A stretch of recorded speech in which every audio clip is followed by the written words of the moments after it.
Hello and a warm welcome to this very first Skagen TV in 2015. With me here today is Ole Søberg, our newly appointed investment director, and we're going to talk a bit about what happened in 2014 and possibly what lies ahead in 2015. You are relatively new as an investment director, but you have been portfolio manager of Skagen Växt for quite some time now. What will be the difference from the client's perspective? From a client perspective, I think there will not be much difference to note. However, from a more internal perspective, Harald Isbedal, that used to be CEO and Chief Investment Officer, he had two roles. He didn't run a fund. So from an internal perspective, since I have more hands in the ground or fingers in the ground, then I'll be able to not just help my own fund, but also the other funds to give more perspective on what's moving in the market and ideas sharing, etc.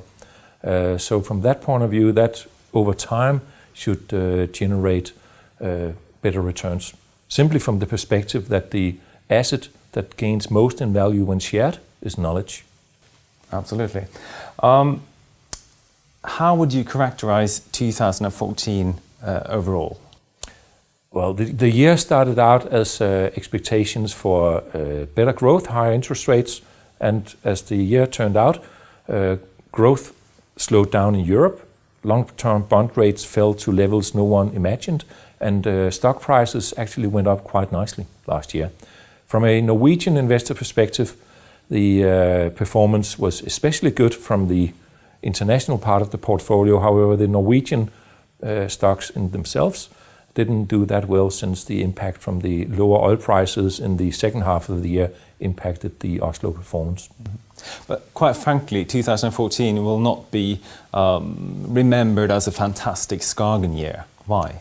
No, the seen from a European investor perspective going into the US, it must have, 14 will go into the history books as one of the better ones.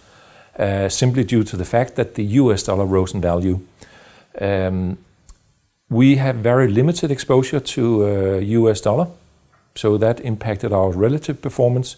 We have a relatively high exposure to so-called oil currencies such as the Russian ruble, or we had in the beginning of the year. So that had impacted performance. Also the Chinese market, which constitute a large chunk of the total emerging market space, had a very solid run, and we have limited exposure into China due to the largest companies. We are a little bit skeptical to their accounting and how they actually create value. Mm-hmm. And also 2014 there were two major events in the second half of the year.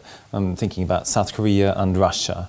How did that affect our portfolios? The South Korean performance you allude into is related to the Hyundai Kia system buying a large chunk or a chunk of land for a very large price, which brought out a lot of criticism.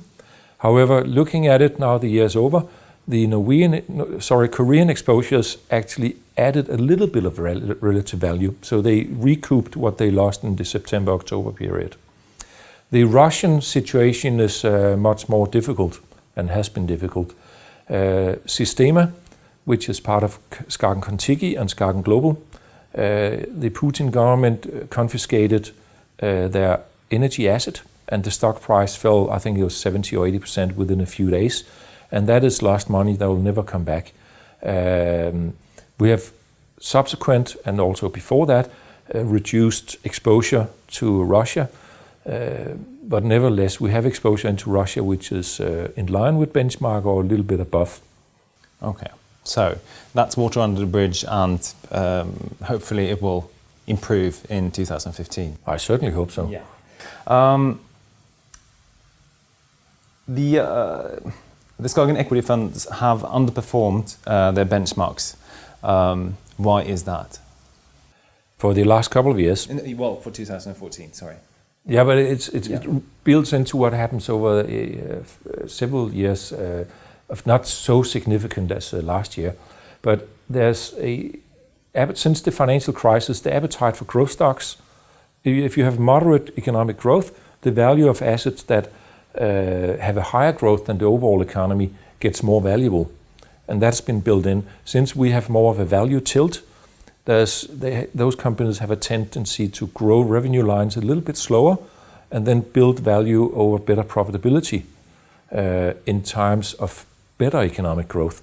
So once we see the economic climate change into a more positive, then value will come back. But this is the longest period for the last 25 years that value has underperformed growth. Normally value outperforms growth over long periods. All right. Quite a lot of experts have doomed active management, and especially so this last year, 2014.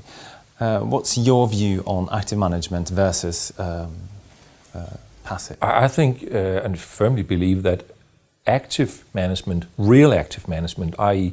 that you differ significantly from the underlying index, and you have ability to pick up businesses that are good, you buy them in periods where the value is good, then you outperform. Active is defined also for funds having lower active share, so they are closet index funds. And money has actually been leaving a lot of those funds, as well as also the very active ones. For every $1 or euro that goes out of active funds, 1.6 goes into index funds. And that flow generates even more demand for the biggest components of individual stocks in the indices that the money is being moved into, whereas the tail of the indices are covered by futures and derivatives of various kinds. Mm-hmm. All right, so active management still not dead? No, I think not. Otherwise, that would go for all businesses. Absolutely. All right, let's have a look at 2015. How will that pan out, do you think? Looking into 15, as of now, it seems the consensus is more or less that we have global growth around 3% or a little bit more. Interest rates will stay low. Earnings will grow roughly 10% or something like that. So it looks like a 10% return year. However, on the positive side, the fall in energy prices over the last couple of months will have a quite positive impact on demand of other services or products than oil. So that will give the overall economy a boost of 0.5% or a little bit more. Obviously not in nations that sell oil. So Norway, Russia, Venezuela, the Arabian states, they probably have a little bit of an issue here. But the rest of the world should be happy. The flip side of this is that the default risk or government default risk in oil countries increases.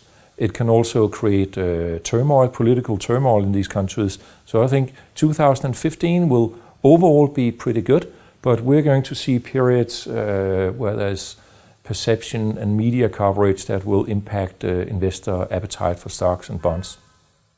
Very well. Thank you very much, Ole. We shall see how everything pans out.